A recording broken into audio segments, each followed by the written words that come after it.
पुराने समय की बात है। ये थोड़ा सा लव स्टोरी और भगवान से भक्ति दोनों मिलाकर है।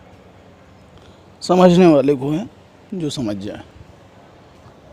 एक व्यक्ति थे रामचंद्र डोंगरे, बहुत बड़े कथावाचक थे। भगवताचार्य उनका नाम था, उपनाम एक तरीके से कह सकते हैं। वो कुछ भी कथावाचक के तौर पर लोगों से लेते नहीं थे। तुलसी पत्र ले लिया करते थे और कुछ भी नहीं। कथावाचक ऐसे थे कि जो भी दान दक्षिणा में भी आता था वो भी गरीबों में और गांव के लोगों में या जहाँ भी कथा कहते थे वहाँ के लोगों में बांट देते थे। खुद अपना भोजन बनाते थे, पहले ठाकुर जी को भोग लगाते थे, उसके बाद खुद खाते थे। बहुत अच्छे इंसान थे। उनका आखिरी प्रवचन चौपाटी पे था। वहाँ करीब करीब 1 करोड़ रुपए उस समय में इकट्ठा हुए थे, जो पूरा का पूरा उन्होंने दान दे दिया था। ये बहुत बड़ी बात थी उस समय, 1 करोड़ रुपए इकट्ठा होना। ये बात 80 और 90 के दशक के बीच की है। फिर धीरे धीरे समय बीता, उनका भी पुरानी बात है, गृहस्थ आश्रम में उन्होंने प्रवेश किया और उनकी पत्नी आई। उन्होंने अपनी पत्नी से कहा कि आप हमारे साथ 108 भागवत पारायण कर लीजिए, मतलब भगवत पुराण सुन लीजिए। आप 108 बार कथा सुन लीजिए, जैसे भी आप इसको लेते हैं। उसके बाद जहाँ भी जाते थे उनकी पत्नी साथ में जाती थी। समय बीतता गया और 7 साल हो गए उनकी पत्नी को 108 भागवत जो है पारायण करने में। पारायण मतलब ग्रहण करना या सुनना या उसके जो है साथ में अपने आप को समझा करके रहना, जो भी कह लीजिए आप लोग जैसे समझें।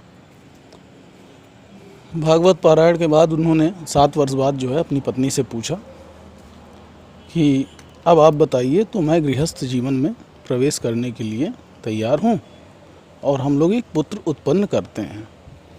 तो उनकी पत्नी ने कहा कि भागवत श्रवण करते हुए, भागवत कथा सुनते हुए अब मुझे लगने लगा है कि गोपाल ही, श्री कृष्ण जी ही हमारे पुत्र हैं, हमें संतान उत्पत्ति की आवश्यकता नहीं है। उसके बाद चलता रहा। उनकी पत्नी आबू में रहती थी। कुछ समय बीता, उनकी पत्नी गुजर गई। 5 दिन बाद इनको पता लगा। अस्थि विसर्जन के लिए गए थे, क्योंकि इधर उधर भागवत पुराण अपना बताते रहते थे तो ज़्यादातर बाहर रहते थे, कहीं न कहीं प्रचार प्रसार इनका लगा रहता था। जब वापस गए तो वहाँ देखे कि क्रियाक्रम और अस्थि विसर्जन का कर्मठ होना था, जो कर्म कांड है, जैसा कि हम लोग जानते ही हैं, करना ही पड़ता है। तो मुंबई के एक बहुत बड़े सेठ थे, रति सेठ, वो इनके साथ थे। इन्होंने कहा कि मेरे पास तो पैसे हैं ही नहीं, मैं कहाँ से अस्थि विसर्जन करे, मतलब अस्थि विसर्जन का भी भाई कुछ रहता होगा क्रियाकलाप, उसमें भी कुछ ना कुछ देना पड़ता होगा। ये कहे मेरे पास तो पैसे हैं नहीं। तब इनसे रति सेठ ने कहा कि जो भी मंगलसूत्र और कर्णफूल यानी कि कानों की बालियां हैं, आप उसे बेच करके इनका कर्मकांड कर दीजिए।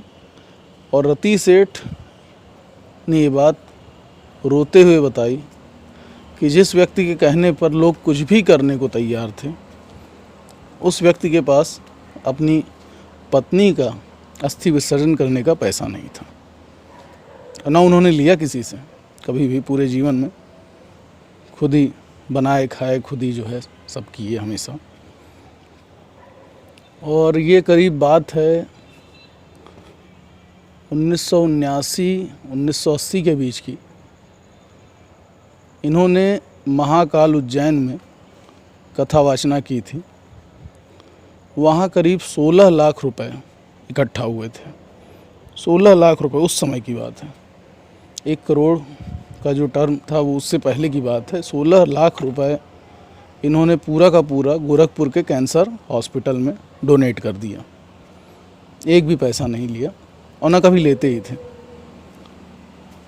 ऐसे भी कथावाचक थे, ऐसा भी प्रेम था, पत्नी प्रेम, भगवत प्रेम जो कह लीजिए, ऐसे भी लोग हुए। आज कहना पड़ेगा कि कैसे कैसे कथावाचक थे पहले और आज के समय की स्थिति देखिए। सब कुछ निराधार है, बिना बेस है, सब कुछ स्वार्थ से है। चाहे कोई भी रिश्ता उठा लीजिए, कुछ रिश्ते आज भी अनछुए हैं, माँ पुत्र का, पिता पुत्र का, कुछ हद तक पति पत्नी का भी, लेकिन ज़्यादातर सभी लोग जानते हैं कैसी स्थिति है समाज की। चलिए, धन्यवाद।